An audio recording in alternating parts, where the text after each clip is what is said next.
उत्तराखंड के इस वक्त के बुलेटिन के साथ हाजिर हूं मैं अनुपम। प्रदेश की हर छोटी बड़ी खबरों को लेकर देहरादून से बड़ी खबर आ रही है। 6 पीसीएस अफसरों का आईएएस में प्रमोशन किया गया है। रवनीत चीमा, विनोद गोस्वामी, प्रशांत आर्य, आशीष भटगई, प्रकाश चंद्र और दीप्ति सिंह को आईएएस में प्रमोट किया गया है। 6 पीसीएस अफसरों का प्रमोशन हुआ है। यहां पर इस वक्त की बड़ी खबर हम आपको बता रहे हैं। 6 पीसीएस अफसरों का उत्तराखंड में प्रमोशन हुआ है। रवनीत चीमा, विनोद गोस्वामी, प्रशांत आर्य, ये उन 6 अफसरों के नाम हैं। आशीष भटगई, प्रकाश चंद्र, दीप्ति सिंह, ये 6 अफसर हैं जो कि पीसीएस से आईएएस में प्रमोट हुए हैं।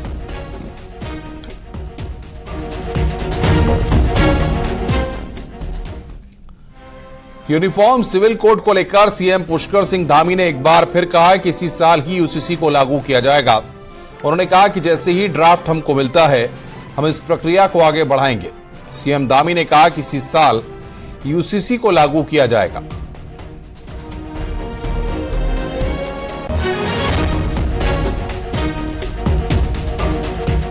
हमारा संकल्प है कि हम जल्द से जल्द उसको लाएंगे और जैसे ही हमको ड्राफ्ट मिलता है, ड्राफ्ट तैयार हो रहा है और कुछ ही दिनों के बाद हमको मिल जाएगा और मिलते ही हम इस प्रक्रिया को आगे बढ़ाएंगे। इसी वर्ष इस प्रक्रिया को हम बढ़ाने वाले हैं। रोजगार को लेकर एक अच्छी खबर है। उत्तराखंड रोजगार देने के मामले में देश में दूसरे स्थान पर है।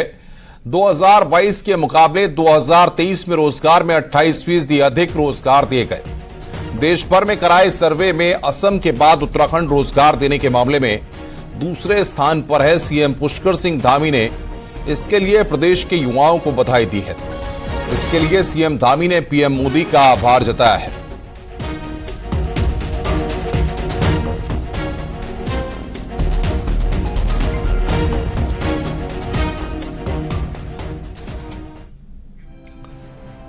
अल्मोड़ा के जागेश्वर क्षेत्र के नैनीगुंठ में घर में आग लग गई। बताया जा रहा है कि रक्षाबंधन के चलते एक परिवार अपने रिश्तेदार के घर गया हुआ था। आग लगने की सूचना जैसे ही ग्रामीणों को मिली, उन्होंने आग बुझाने का प्रयास किया, लेकिन तब तक मकान का एक हिस्सा जल गया था।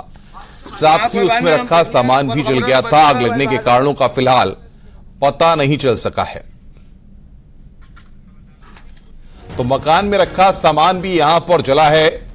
जागेश्वर में एक घर में आग लग गई। ये तस्वीरें इस वक्त हम आपको दिखा रहे हैं। ग्रामीणों ने वहां पर आग को बुझाने का प्रयास किया। हाँ, कोई बात नहीं, हम देखने आए, कमरे में बच चला है, बाहर है, तो पानी गिरने आता है, नीचे कर लो।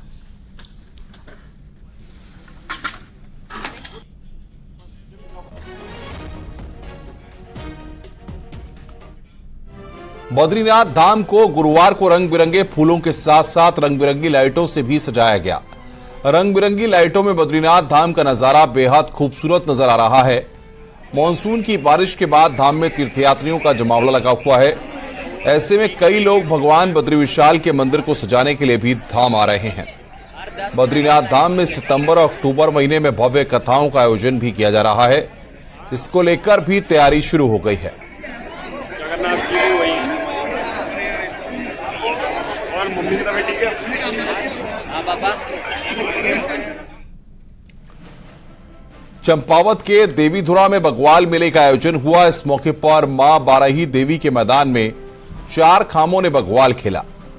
बग्वाल दोपहर 2:14 से दोपहर 2:21 तक खेला गया। पत्थरों से खेले जाने वाली बग्वाल इस बार भी फल और फूलों से खेली गई। इसमें मात्र 7 मिनट में 150 से ज्यादा लोग घायल हो गए, जबकि 3 गंभीर रूप से घायल लोगों को रेफर किया गया। बग्वाल के लिए करीब 10 कुंटल फलों का इस्तेमाल किया गया। बग्वाल देखने के लिए हजारों की संख्या में लोग पहुंचे हुए थे। इस दौरान मुख्यमंत्री पुष्कर सिंह धामी भी मौजूद रहे। मुख्यमंत्री ने कहा कि कुमाऊं के सभी प्रसिद्ध मंदिरों को मानसखंड कॉरिडोर में शामिल किया जा रहा है। इसका मास्टर प्लान तैयार हो गया है। मानसखंड कॉरिडोर का आगाज जागेश्वर धाम से किया जाएगा।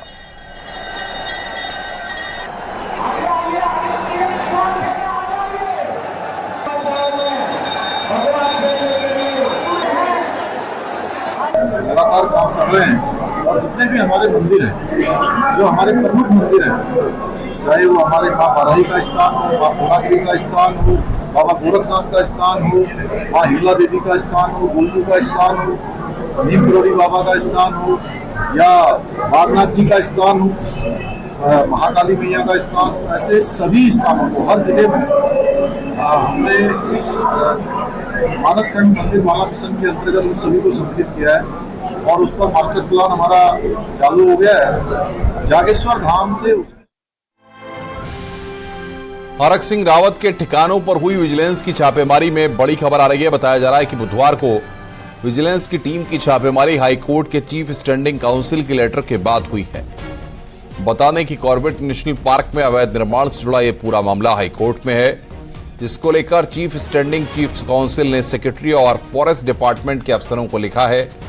लेटर में चीफ स्टैंडिंग काउंसिल ने लिखा है कि हाईकोर्ट ने मौखिक तौर पर पूछा है कि कॉर्बेट टाइगर रिजर्व केस में उस वक्त के वन मंत्री पर सरकार ने क्या एक्शन लिया और क्या जांच हुई। इतना ही नहीं, चीफ स्टैंडिंग काउंसिल ने लिखा कि हाईकोर्ट ने अब तक कार्रवाई नहीं होने पर नाराजगी जताई और कहा कि 1 सितंबर को अपना पक्ष रखते हुए अब तक हुई कार्रवाई की जानकारी बताएं, वरना कोर्ट मामले की जांच सीबीआई से करवाने पर विचार करेगा। तो अब देखना होगा कि विजिलेंस की कार्रवाई से अब हाईकोर्ट कितना संतुष्ट होता है और तभी तय होगा कि यह केस सीबीआई को सौंपा जाएगा या नहीं।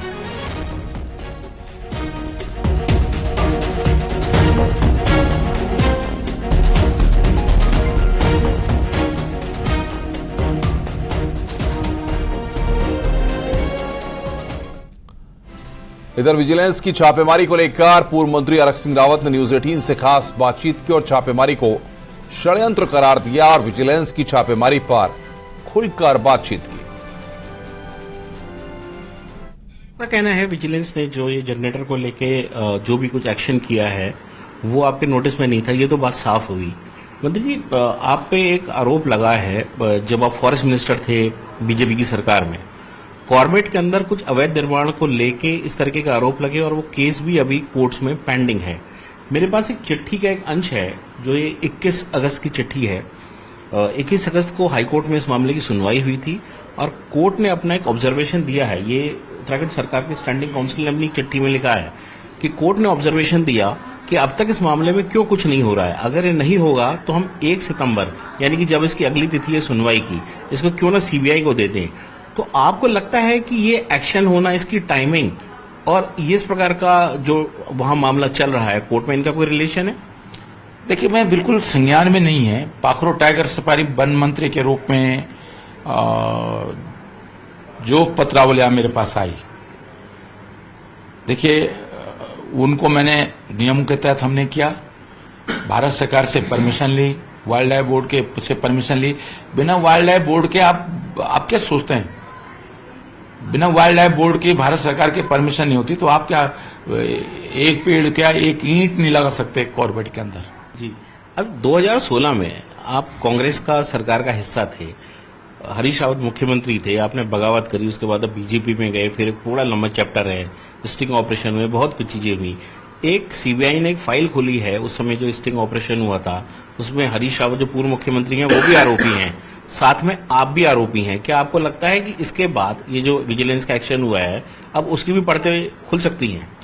देखिए, क्योंकि अभी माननीय हाईकोर्ट में विचाराधीन है मामला और क्योंकि मेरे निवेदन पर सीबीआई की जांच हुई थी, बाद में उसमें कि राष्ट्रपति शासन था, बाद में जब माननीय हरीश रावत जी उप मुख्यमंत्री सरकार सुप्रीम कोर्ट के आदेश पर बहाल हो गई सुप्रीम कोर्ट से सरकार, तो हरीश रावत के कैबिनेट ने एक पास किया कि भाई सीबीआई की जरूरत नहीं है जांच की। तो वो मामला मैं उसके खिलाफ मंत्रिमंडल के उस प्रस्ताव के खिलाफ मैं हाईकोर्ट गया था कि भाई इस पे सीबीआई की जांच होनी चाहिए। अभी मैंने अपने वकील के माध्यम से माननीय हाईकोर्ट में अब जिस दिन भी तारीख होगी उस दिन मैंने ये सबमिट किया है, क्योंकि अब क्योंकि बहुत इस पे सीबीआई की जांच की जरूरत नहीं है और मैं अपना जो प्रत्यावेदन था, जो मेरी अपनी शिकायत थी, मैं वापस लेता हूं। तो मैंने अभी माननीय हाईकोर्ट में मेरा वकील उसको मूव करेगा और हाईकोर्ट से निवेदन करेगा कि हमें कोई आपत्ति नहीं है जो हरीश राव जी के कैबिनेट ने जो डिसीजन किया था कि इस पे सीबीआई की जांच की जरूरत नहीं है, हमें इससे कोई आपत्ति नहीं है। ये निवेदन हम माननीय हाईकोर्ट से करेंगे।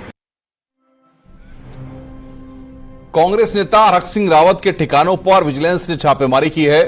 इस पर पूर्व सीएम हरीश रावत की प्रतिक्रिया भी सामने आई है।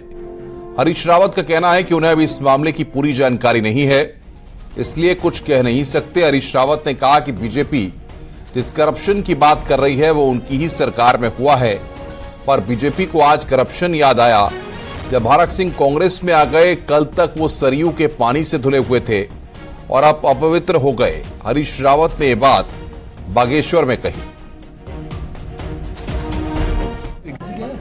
मुझे पूरी जानकारी नहीं है, मैं जब पूरी जानकारी लेने के बाद ही कुछ बात करूंगा। लेकिन भाजपा सरकार प्रतिशोध की भावना से काम करती है और ऐसे मामलों में प्रतिशोध साफ दिखाई दे रहा है कि जिस भ्रष्टाचार की बात कर रहे हैं वो तो उन्हीं के सरकार के समय का हिस्सा है। जिस भ्रष्टाचार की बात हो रही है, तो आपको भ्रष्टाचार आज याद आया जब वो कांग्रेस में आ गए? जब तक वो भाजपा में थे तब तक वो सरयू के पानी से धुले हुए थे, और जब कांग्रेस में आ गए तो फिर वो पापी हो गए।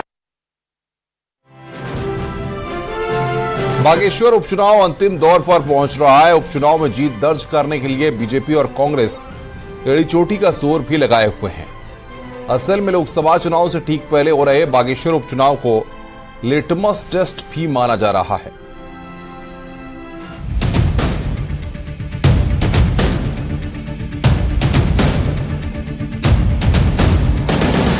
बीते विधानसभा चुनाव में अल्मोड़ा लोकसभा से कांग्रेस ने सबसे अधिक सीटें जीती थी। ये लोकसभा पहाड़ की इकलौती ऐसी लोकसभा थी जहां कांग्रेस के 14 में से 5 विधायक चुने गए थे। ऐसे में इसी लोकसभा क्षेत्र में हो रहे बागेश्वर उपचुनाव को लेकर बीजेपी और कांग्रेस दोनों ने पूरा जोर लगा दिया है।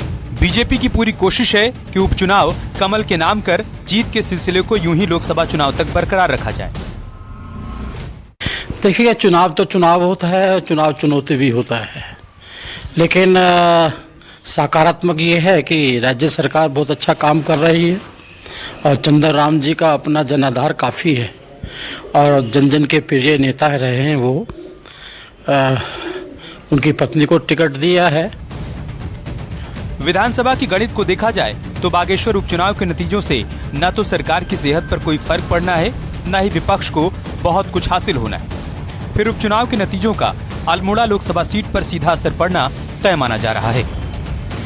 कांग्रेस अगर बागेश्वर उपचुनाव को अपने नाम करती है तो लोकसभा चुनाव के लिए उसकी राह कुछ आसान तो होगी ही, साथ ही पार्टी वर्कर भी जोश से लबरेज हो सकेगा।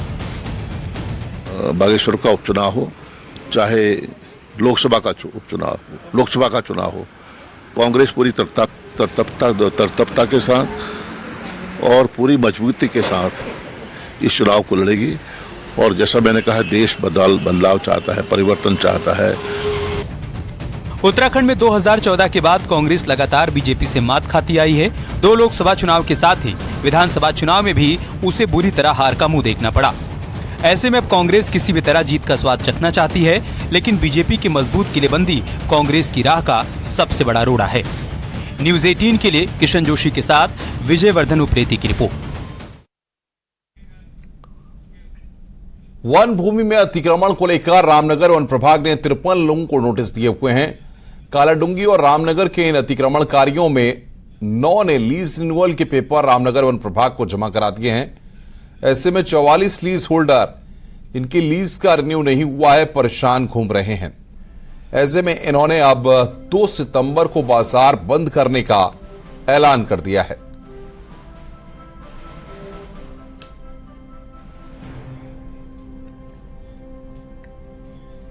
क्या करना है, हम अभी व्यापार मंडल के साथ हमारी मीटिंग हुई है। व्यापार मंडल हमारे साथ खड़ा है इस समय, पूरा रामनगर का छोटे मोटे दल जितने वो सब हमारे साथ खड़े हैं।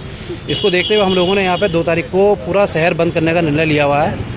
हम 53 ऐसे एनक्रोचमेंट्स को चिन्हित किए हैं और उन 53 एनक्रोचमेंट्स को हम नोटिस दे दिए हैं। उस नोटिस में अभी वही 9 ऐसे अतिक्रमण थे जो अपने लीज का अलॉटेड थे उससे ज़्यादा अतिक्रमण किए थे। उनको हम नोटिस देने के बाद वो उनको हटा भी दिए हैं। उत्तरकाशी में भेड़ बकरियों का पर्व अठुड़ मेला बहुत ही धूमधाम के साथ मनाया गया। इसमें प्रकृति के खूबसूरत नजारों के बीच आस्था के भी रंग देखने को मिले।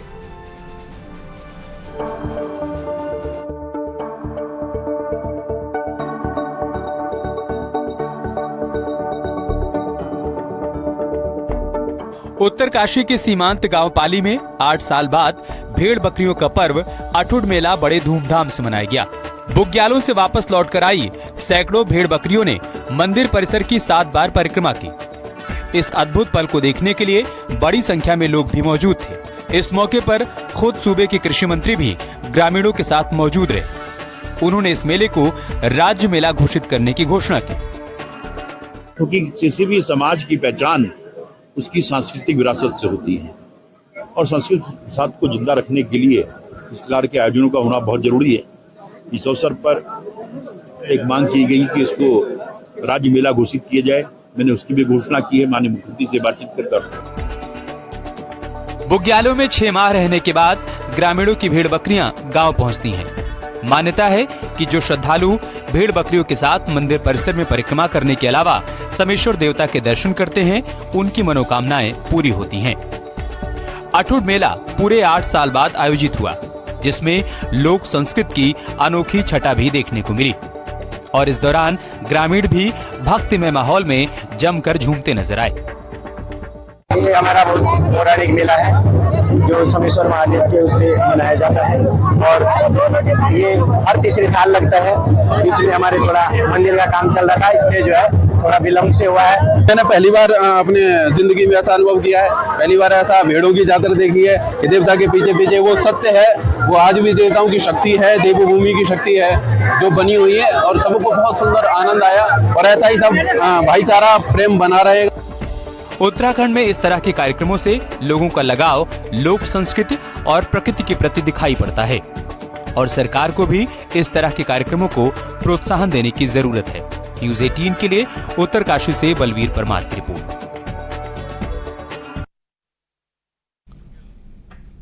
तो मेला देखने के लिए श्रद्धालुओं की वहां पर भीड़ उमड़ी। फिलहाल रुक रहे हैं यहां पर एक ब्रेक के लिए। ब्रेक के बाद न्यूज़ 18 पर खबरों का सिलसिला लगातार जारी है।